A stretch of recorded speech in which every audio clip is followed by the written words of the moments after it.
Mangaluru ದೇರಳಕಟ್ಟೆಯ Yenepoya dental ಕಾಲೇಜಿನ orthodontics ವಿಭಾಗದ ಪ್ರಾಧ್ಯಾಪಕ ಮತ್ತು ಮುಖ್ಯಸ್ಥರಾದ ಡಾಕ್ಟರ್ ಸಂದೀಪ್ ಶೆಟ್ಟಿ ಅವರು ಮಂಡಿಸಿದ ಮಹಾಪ್ರಬಂಧಕ್ಕೆ ಯೆನಪೋಯ ಪರಿಗಣಿತ ವಿಶ್ವವಿದ್ಯಾನಿಲಯವು ಪಿಎಚ್ಡಿ ನೀಡಿ ಗೌರವಿಸಿದೆ.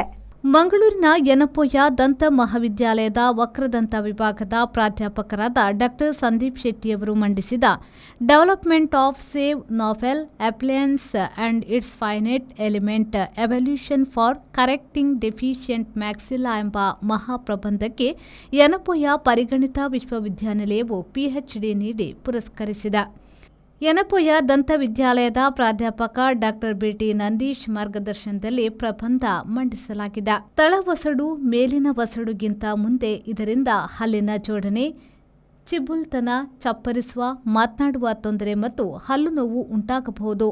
ಇದು ಸಾಂಪ್ರದಾಯಿಕ ಶಸ್ತ್ರಚಿಕಿತ್ಸೆಗಳ ಪರ್ಯಾಯವಾಗಿ ವೇಗದ ಆರಾಮದಾಯಕ ಪರಿಹಾರ ಒದಗಿಸಬಲ್ಲ ಸಾಧನವೆಂದು ಗುರುತಿಸಲಾಗಿದೆ. ಸಾಂಪ್ರದಾಯಿಕ ಕ್ಲಾಸ್ 3 ಮ್ಯಾಲಕ್ಲೂಷನ್ ಚಿಕಿತ್ಸೆಗೆ ದೊಡ್ಡದಾದ ಸೌಕರ್ಯಕರ ಸಾಧನಗಳನ್ನು ಬಳಸಲಾಗ್ತಾ ಇತ್ತು.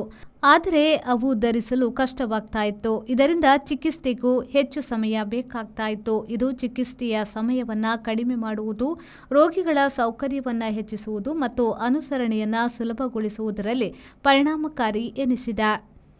ಬ್ಯೂರೋ ರಿಪೋರ್ಟ್, ವಿ4 ನ್ಯೂಸ್, ದೇರಳಕಟ್ಟೆ.